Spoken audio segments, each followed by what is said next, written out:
Listen, Lake Show, I know it took me a minute to get this video out, but listen, we here though. We go get it done. The Lakers and Timberwolves is set to face off in the first round on Saturday. We already know the end-all be-all is about to start. Ain't no more talking. I talked to a lot of Timberwolves fans, like a shit ton of them. Let me tell y'all something, Lake Show.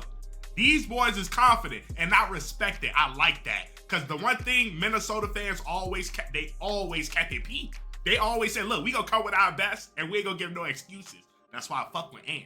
I fuck with Julius Randle. Now, Rudy Gobert, that's a whole nother discussion. We're gonna talk about that later. But for the most part, me and Minnesota fans, we kind of get along. I rode for Minnesota last season. I rooted for them. I wanted them to beat Denver. I wanted them to go as far as they wanted to go. I was on their side. But the thing is, Timberwolves fans, as much as we respect y'all and we know y'all gonna come with it, all that shit is out the window.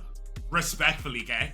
We're no longer on the same side. We got to go to war, and that's okay. Everything that I need y'all to understand and hear from the Lake Show, from the Lakers fan base, everything y'all need to hear is right in this video. So let's get straight into the shit. What's good, Drinker Nation? We back with another YouTube video, man. Listen, I'll be keeping all the way 1,000 with y'all. When I saw that we had the Timberwolves, we already know. I called them out. I said, listen, they're probably the weakest opponent out of the potential matchups that we could have had. We had the Denver in there. We had the Warriors in there. We had Memphis in there. Out of all of those, I would have took the Timberwolves. And like I told y'all, it was not because of Ant. It was never going to be because of Anthony Edwards. We know what he going to bring. That man is a hooper. He's a dog. If anything, I want Anthony Edwards to succeed in this series. He just can't win. That's the only thing. That's what y'all fail to realize. Two things can be true. Anthony Edwards, the Timberwolves, all of them boys, they gonna come in hoop. They gonna bring all of the fire. We understand that. But I need y'all to hear me. That's as far as y'all gonna get. The participation award, y'all can have all that, respectfully. But that main goal, that main achievement, we know y'all is just in the way. And that's okay. Y'all can be a part of the destiny. Y'all can be a part of the story. This is gonna be an incredible story. Luka getting traded from his team when he obviously shouldn't have been traded. He has that story behind him. He already been to the finals. Why not get it one more try? And then we already know LeBron James. Do I have to bring it up? Sure, you asked, why not? If there was somebody on the floor that I felt was in better condition or was better fit for the moment than me, then I could possibly sit down for a little longer. I have not seen that yet. We can bring up all the accolades, but at the end of the day, he's 40 years old, year 22, having a chance to get back to the NBA Finals, having a chance to compete for an NBA championship. Not only compete, actually have a legit chance to win. With all that being said, that's just Luka, and that's just LeBron. We ain't even talk about Austin Reeves, the player that's undrafted, averaging 20 points. Congratulations to my man Austin Reeves, Lake Show. Most improved player, 100%. I don't give a fuck about no Norman Powell. I don't care about nobody. Austin Reeves is the most improved player. He has put himself as the big three. Like, he's the third in the big three. And he was undrafted. How could you not have a most improved? 20 points a game is insane. I got on my head when I say he's probably going to be a future All-Star. If he was on his team, he would be the All-Star this season. And I stamped that. But next season, we'll have that conversation. The part I'm most excited about this series specifically is the attendance. It's going to be the viewership. It's going to be all the eyes that I know that's going to be watching. And we could go on all day about, yeah, LeBron James is in the playoffs. He's going to bring the viewership. He's still the face of the league. Luka Doncic is probably the youngest face of the league right now. You got to stop acting like LeBron James don't bring those fans, those specific fans that come specifically for him to lose. A lot of great players had it. The MJ haters had it. Kobe haters had, they literally tuned in to these finals, to these playoff pushes because of these great players. They wanted to see them lose. There's a lot of people that want the Lakers to succeed, move on in the playoffs, but don't get it twisted.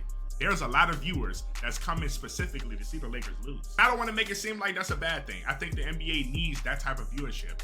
You need haters to be successful, respectfully. You need people to watch Superman get beat up. You have to want to watch Spiderman fail. It's just the way it is. If you don't have that aspect in the series, you ain't gonna have that many people watching. That's why I call this is the greatest playoffs of all time, because I truly feel like everybody have a chance to win. It's up in the air, especially in the Western Conference. Nobody want to watch a playoff series where the outcome is damn near 100% odds. We don't want that. We want 50-50.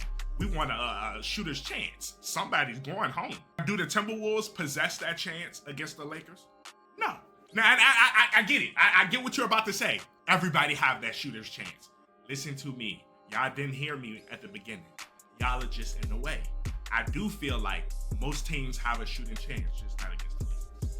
Not against this roster. These boys is hooping. Rui is ready. Vando is ready. The defensive scheme is ready. JJ is ready. I don't even have to bring up Bron and Luka. We already know they ready. The confidence that I'm going into this playoff with is probably less than the confidence that these players are going into the playoffs with. If you ask me, Draco, is you confident in your squad? How could I not be? Look at what they showed me. And if you asking me, the Timberwolves, do they possess a problem that the Lakers gonna see? I don't see it. I just don't. Yeah, Ant.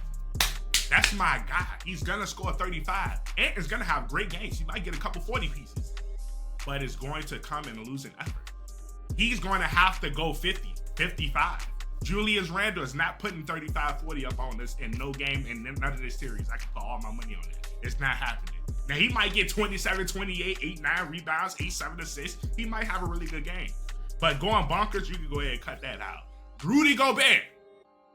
There is no threat. We're running Vando, Bron at the 5, and we're going to be perfectly fine because you're no threat in there. You have no, you don't have no offensive abilities.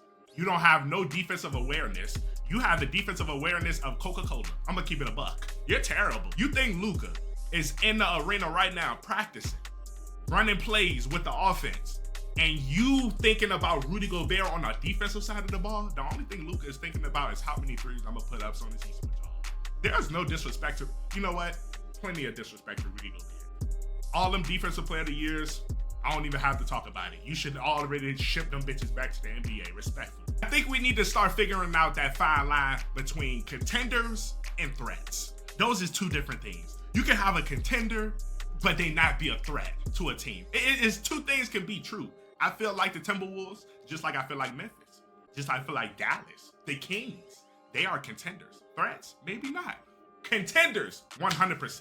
If you get these boys on a bad day, yeah, they could knock you off. They could get 1 or 2 games. I truly believe that. But winning 4 games against a team that's prepared for you, that's only knowing going into the game specifically for you, running their defensive game plans for you. We got one of the best geniuses in basketball, and I truly believe that. We got a basketball facade. We got a basketball psycho as a head coach. JJ has been in the lab since he found out the Timberwolves has been our opponent. He haven't left the dungeon yet. He's in the dungeon writing up all types of plays, all types of defensive schemes to slow Ant down. Listen, we ready to hoop. Now, whatever the Timberwolves come with, I know they gonna come with fire. I know they gonna come with intensity. And I know they gonna come with defense. That's cool. Understandable. But I have the offensive weapons that I've probably never possessed it in LeBron's entire career. We have the best player on our team, and his name is not LeBron James. I was never able to say that his entire career. I'm one of the biggest LeBron James fans on the planet.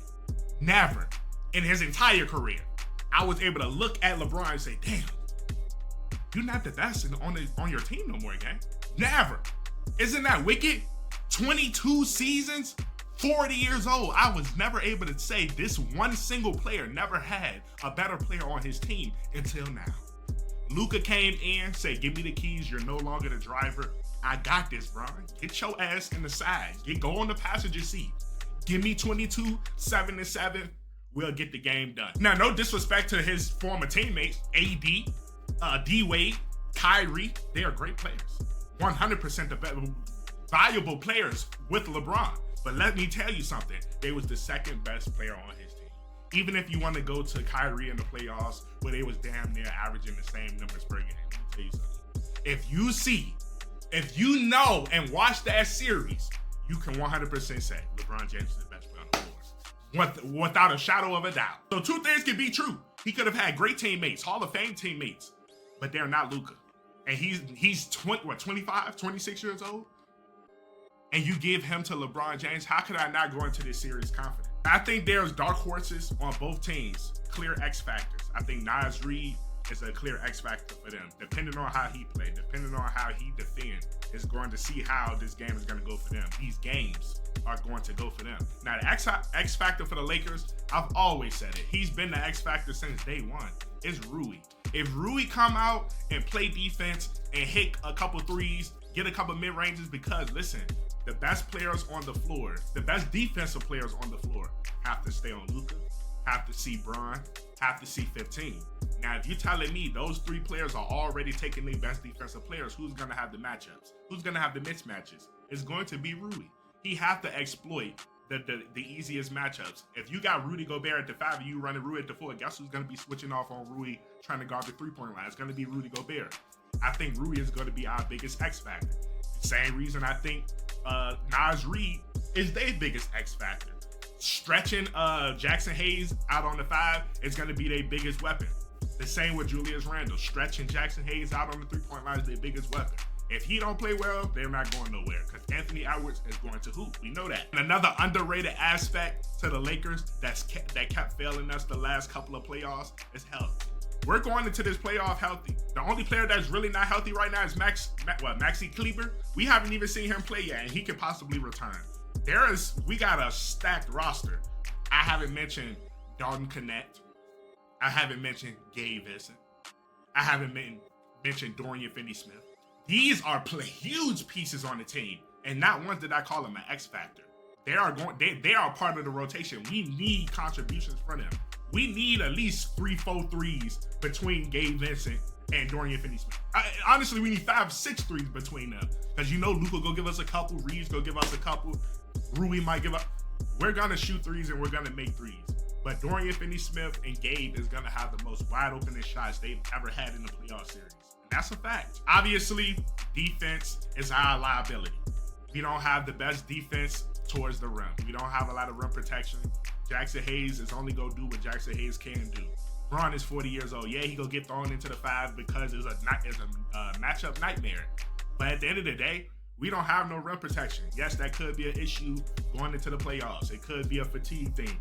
Being ran down with these centers, and most of the Western Conference run 2 bigs.